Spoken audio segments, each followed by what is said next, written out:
Mootummaan federaalaa biyya ollaa Itoophiyaa taatee Somaaliyaa bulchiinsa naannoo isaa wajjin mufaata keessa jira. Soomaaliyaan bulchiinsawwan naannolee qabdu keessaa tokko Baayidawaa iddoo jedhamutti tibbana yaaddoo guddaan uumamee ture. Baayidawaan iddoo waraanni Itoophiyaa Al-Shabaabii fi IS loluuf bobbaafamee qubatee jirudha. Maarree iddoo waraanni Itoophiyaa buufatee jiru kanatti mootummaan federaalaa Somaaliyaa fi bulchiinsi naannoo Somaaliyaa gidduutti wal waraansi dho'ee ture. Wal waraansa kanaanis pirezidantiin bulchiinsa naannoo Baayidawaa filatamee utuu yeroo dheeraaf aangoorra hin turin naannoo bulchaa ture gadhiisee gara Keeniyaatti baqateera. Waraanni mootummaa federaalaa Somaaliyaas naannichaa qabatee jira. Wallabdee yeroo dheeraa mootummaa federaalaa Somaaliyaa fi mootummaa naannoo kibba lixa Somaaliyaa kan loltoonni Itoophiyaa keessa buufatan gidduutti mudatee tureen waraanni biyyaalessaa Somaaliyaa magaalaa Baayidawaa to'achuu hordofee pirezidantiin naannichaa Keeniyaa galaniiru. Loltoonni mootummaa federaalaa magaalaa guddoo naannoo kibba lixa Somaaliyaa kan taate Baayidawaa kan to'atan guyyootaan dura yoo ta'u, pirezidantiin naannichaa Abdullah Aziz Hassan Mohammad laftaa garee biyyaa bahuun Keeniyaatti baqachuun dubbii himaan mootummaa naannichaa obbo Hassan Abdii Mohammad BBC'tti himaniiru. Pirezidantiin Somaaliyaa dhukaasa itti banamerraa lubbuun ooluun gabaafame. Hassan Sheikh Mohammad pirezidantiin federaalaa Somaaliyaa jimaata dheengaddaa magaalaa kallattii kibba Somaaliyaatti argamtu Baayidawaa keessatti osoo imalarra jiranii meeshaa waraanaa marfiin dhukaasii isaanii fi garee isaan waliin imalaa ture irratti banamuun gabaafameera. Ta'us pirezidantichi Hassan Sheikh Mohammadii fi tuutii isaanii dhukaasa kanarraa nagaan hafuun ibsamee jira. Akka ragaa poolisii fi qondaaltota mootummaatti meeshaalee waraanaa gurguddoon kun kan dhukaafaman yeroo pirezidantichi xiyyaara irraa bu'anii qondaaltota raayyaa ittisaa nagaa gaafachuu eegalanitti jedhameera. Magaalaan Baayidawaa daangaa Itoophiyaatti dhiyoo yoo taatu humna nagaa kabachiisaa AMISOM jalatti loltoonni Itoophiyaa irra jireessi magaalattii keessa buufachuutu himama. Gama biroon ammoo mootummaan naannoo kibba lixa Somaaliyaa kun Itoophiyaa waliin hariiroo gaarii akka qaban dubbii himaan pirezidantii naannichaa BBC'tti himaniiru. Inumaayyuu waraanni mootummaa federaalaa Somaaliyaa humnoota naannoo waliin lola geggeessuun magaalaa Baayidawaa osoo hin to'atin guyyoota muraasaan dura pirezidantiin naannoo kanaa magaalaa Finfinnee turan jedhama. Mootummaa federaalaa Somaaliyaa fi naannoo kibba lixa Somaaliyaa gidduu garaagarummaan yeroo dheeraaf turuu kan himan obbo Hassan Abdii dhumarratti gara wal waraanuutti ce'uu himuun mootummaa federaalaa himatu. Mootummaan federaalaa fi kan naannoo gidduu garaagarummaatu jira. Garaagarummaan isaanii deemee dhumarratti gara waraanaatti jijjiirame jechuun pirezidantiin naannichaa kanarraa kan ka'e Naayiroobiitti baqachuu himaniiru. Obbo Hassan akka jedhanitti pirezidantiin naannoo kibba lixa Somaaliyaa uummata naannichaan kan filataman ta'anis dhiigi akka hin dhangalaaneef jecha aangoo gadhiisanii biyyaa baqachuu filachuu himaniiru. Pirezidantiin naannoo kibba lixa Somaaliyaa marsaa lammaffaaf erga filamanii torban lama guutiin aangoo gadhiisuun kan baqatanii. Sababni ijoon wallabdee isinii fi mootummaa federaalaa Somaaliyaa gidduu jiru maal jechuun kan gaafataman dubbii himaan mootummaa naannichaa mootummaan federaalaa Somaaliyaa naannoleen ofiin akka bulchaniif mirga heerri kennuuf faallessuu barbaada jechuudhaan himaniiru. Pirezidantiin Somaaliyaa Hassan Sheikh Mohammad barri bulchiinsa isaanii dhumuuf yeroon ji'a lamaa gadi yeroo hafu kanatti qondaalli kun deebi'anii filatamuu waan barbaadaniif gaggeessaan naannoo kibba lixaa Abdi Aziz Hassan Mohammad laftaa garee fedhiin koo akka galma hin geenyeef na danqa jechuun duula waraanaa irratti banuu dubbatu. Pirezidanti Hassan Sheikh Mohammad barri bulchiinsa isaa dhumachuuf waan dhiyaateef filannoo biyyaalessaa irratti deebi'ee filamuun yaadas jedhaniiru. Namichi kun Abdi Aziz Hassan Mohammad yookaan laftaa gareen na dura waggaa 7 naannoo kibba lixa Somaaliyaa waan bulcheef yoo ammaa kan deebi'u ta'e fedhii koo hin guutuu naannoo kanaa bahuu qaba jedhee waraana itti banee mootummaan federaalaa jechuudhaanis komatu jiraattonnii fi aangaa'onni naannoo kibba lixa Somaaliyaa. Pirezidantiin mootummaa naannoo kibba lixa Somaaliyaa aangoo gadhiisanii baqatan ammoo uummata na filateetu na buusa malee pirezidantiin federaalaa Hassan Sheikh Mohammad na buusuu hin danda'u jedha. Wanti waraana fide kanadha jechuun muddamni yeroo dheeraaf turuus ni himu. Pirezidantiin naannoo kibba lixaa Abdi Aziz Hassan Mohammad laftaa garee yeroo dhiyoo Finfinnee turuun isaanii dhugumaa jechuun BBC'n wayita gaafatutti eeyyee dhugaadha jechuudhaan mirkaneessan. kana malees Finfinnee deemanii achitti boqochuun rakkoo homaa hin qabu Itoophiyaanii deeman amma Keeniyaa jirra jechuudhaan akkuma uummanni Oromoo fi Somaalee daangaa ce'ee wal keessa jiraatu qondaalonni mootummaallee gidduu deemuun waanuma jiru ta'uu himanii jiru. Walitti dhufeenya mootummaa naannoo kibba lixa Somaaliyaa fi loltoota Itoophiyaa achi buufatan gidduu walitti dhufeenyi cimaan yeroo dheeraa jiraachuu kan himan obbo Hasan Abdiin humni nagaa kabachiisaa AMISOM waggaa 10 dura osoo Somaaliyaatti bobba'in durayyuu loltoonni Itoophiyaa seenuun uummata aleellaa Al-Shabaab irraa eegaa akka turanii fi yeroo uummanni gogiinsaa fi bishaaniin rakkatullee gargaarsa garaagaraa gochaa fi turuu ragaa ba'u. Waraanni Itoophiyaa maqaa AMISOMiin Somaaliyaatti utuu bobba'in duras achi keessa turan jechuun himaniiru.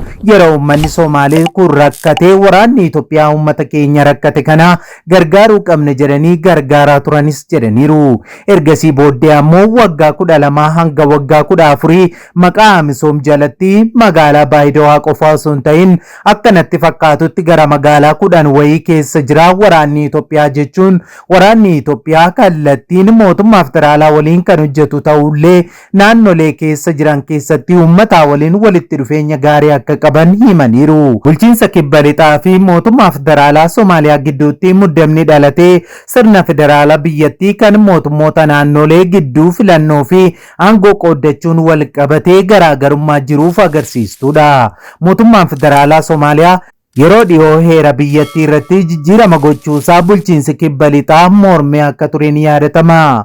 Kun ammoo garaagarummaan mootummaa federaalaa fi mootummaa naannichaa gidduu jiru caalmaatti akka jabaatu taasisee jira. Humni waraanaa Somaaliyaa magaalattii to'achuuf kan murteessee bulchiinsi kibba lixaa mootummaa federaalaa Somaaliyaa waliin hariiroo qabu adda kutuu hordofteetudha. Bulchiinsi kibba lixaa naannolee Somaaliyaa keessaa bakka yeroo hedduu walitti bu'insa hongee fi buqqaatii namootaan miidhamtee Baayidawaan dhaabbileen namoomaa biyyattii keessa jiran hedduun achi buufatu. Gama biraan ammoo loltoonni humna nagaa kabachiisaas bulchiinsa kana keessaa buufatanii argamu. Magaalaan Baayidawaa magaalaa guddoo Somaaliyaa kan taate Moqaadishoo irraa gara kaaba lixaatti fageenya kiiloomeetira 200 kiiloomeetira 45 irratti fagaattee kan argamtu yoo taatu loltoonni mootummaa federaalaa to'achuu isaanii jiraattonni magaalaa ibsuu isaanii Reuters gabaaseera. Humnoonni federaalaa magaalaa Baayidawaa to'ataniiru amma haalli jiru tasgabbaadha garuu magaalattiin onaa fakkaattee jirti jechuun jiraataan magaalattii tokko madda oduu kanatti himanii jiru. Pirezidantiin bulchiinsa kibba lixa Somaaliyaa Abdi Aziz Hasan Mohammad Laftaagareen fuula miidiyaa hawaasaa isaanii gubbaatti aangoo gadi lakkisuu ibsanii jiru. Qondaalli Somaaliyaa kun waggaa 5 dabalataan bulchiinsa kibba lixaa gaggeessuuf erga guyyoota muraasaan duraa filamanii booda aangoo gad lakkisanii. Humnoota federaalaa fi naannichaa gidduutti lolli ka'uu mala sodaa jedhuun jiraattonni hedduun magaalaa Baayidawaa keessaa baqataa turuu ibsan akka gabaasaa Reuters kanaatti. Bulchiinsi kibba lixaa fi mootummaa federaalaa Somaaliyaa gidduutti muddamni dhalatee sirna federaalaa biyyattii fi mootummaa naannolee gidduu filannoo fi aangoo qoodachuun wal qabatee garaagarummaa jiruuf agarsiistu guddaadha. Kun ammoo caalmaatti muddamni akka dhalatu gochuun mootummaan federaalaa humna akka bobbaasu taasise. Ministeerri odeeffannoo Somaaliyaa ibsa baaseen bulchiinsi kibba lixaa rakkoon siyaasaa akka dhalatu taasisuurraa kan ka'e humni waraanaa bobba'uu fi loltoonni biyyattii magaalaa Baayidawaa keessatti simatamaniiru jechuun dubbatee jira. Somaaliyaan walitti bu'insa keessoo isheetti uumamuun alattis buufatawwan IS fi Al-Qaayidaa akkasumas Al-Shabaab ta'uudhaan tajaajilaa jirti. Uummanni naannoo sana jiru sababa hidhattoota Al-Shabaab fi Al-Qaayidaa irraa kan ka'e waggoota dheeraaf nagaaf tasgabbii dhabee jira. Ikoonomiin isaas kufee jira.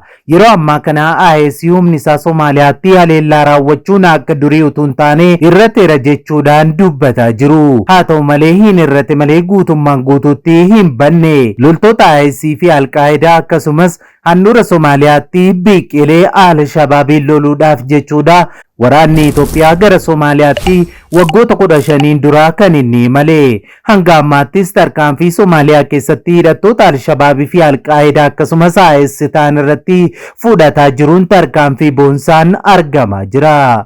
Somaaliyaatti kan argamu IS'n ammallee warra Islaamic State tumsan kanneen akka Afgaanistaanii fi kaan irraa qabeenya walitti qabuun deeggarsa gochuu akkasumas wantoota barbaachisan gama mijeessuutiin gahee baataa jira jedhu. Kutaa biyyattii kibba bahaatti kan argamtu gareen kan bulchitu Puntland keessa kan socho'u IS'n Somaaliyaa kan hundeeffame Abdul Qadir Muumin Somaalee nama jedhamuunidha. Namni kun kanaan dura Swiidinii fi United Kingdom jiraataa kan ture yoo ta'u lammummaa Biriitaaniyaas qaba ture. Bara 2015 akka lakkoofsa faranjiitti namoota 17 wajjin ta'uun amanamummaa IS'if qabu yeroo ibsutti viidiyoo irratti mul'atee ture. Muumin kanaan dura waggoota 20f mootummaa lolaa kan turee fi amma miseensa lafa bal'aa kibba Somaaliyaa kan to'atu Al-Shabaab ta'eera.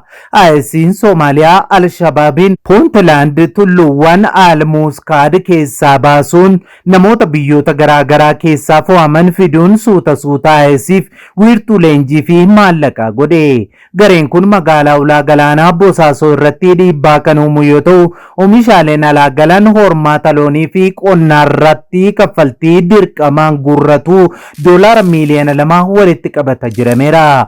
Waraanni Puntland bara 2025 jalqabarraa IS Somaaliyaa Bosaasoo keessaa baasuu danda'ulleen gareen hidhataa kun tulluuwwan naannichaa keessa jiran Al-Muskaad keessatti ammallee gandootaa fi magaalota xixiqqoollee to'atee jira. Isaan keessaa tokko Dardar yoo ta'u namoota 600 ta'antu keessa jiraata ture. Jiraattonni ganda kana akka jedhanitti gabatee gurraacha dhiyoo jiru irratti dhiironnii fi dubartoonni uummata keessaa akka walitti hin makamne dhiironni surree isaanii koronyoo dabarsanii akka hin dheereffanne yookaan akkaataa rifeensaa ittiin muratan akka hin miidhagsine dambiiwwan dhorkan barreeffamaniirus jedhu. Dubartoonni ammoo go'aantii yookaan giloovii harkaa fi koronyoo isaanii dhoksu akkasumas kaalsii fi ijaabaa addatee uffachuun akka socho'an ergaa dabarseera IS. Kana malees muuziqaa dhaga'uun dhorkamaadha. Lammiileen Somaaliyaa iddoo hidhattoonni IS bulchan kana keessa jiran hedduun isaanii ugguramuun gara buuteen isaanii dhabamee jira. Kaan isaanii ammoo haleellaa hamaa fi reebichi hamaan irratti raawwatamee gara qe'eetti deebi'aniiru. Yeroo ammaa kanatti gandoota IS to'atee jiru keessatti seeronni IS baasuu kallattiin hojiirra oolaa jiru. Hedduun isaanii ammoo ba'anii galuuf yaaddoo cimaa keessatti akka argaman himaa jiru. Dararaa fi hiraarsaa hidhattoonni Somaaliyaa amantaa Islaamaa leellisan IS fi Al-Shabaab lammiilee biyyattii irraan gahaa utuu jiru biyyattiin ammoo kutaawwan hedduutti wal qoqqooduudhaan adda addaa cicciramaa jirti. Hanga ammaatti kan turteefis guutummaan guutuutti magaalaa guddoon Somaaliyaa Moqadishoonis kan isheen eegamaa jirtuuf pirezidantiin biyyattiis kan inni jiraataa jiruuf walta'iinsaa waraanni Itoophiyaa fi AMISOM akkasumas waraanni Ameerikaa darbee tarkaanfii fudhatuun akka ta'e ifadha.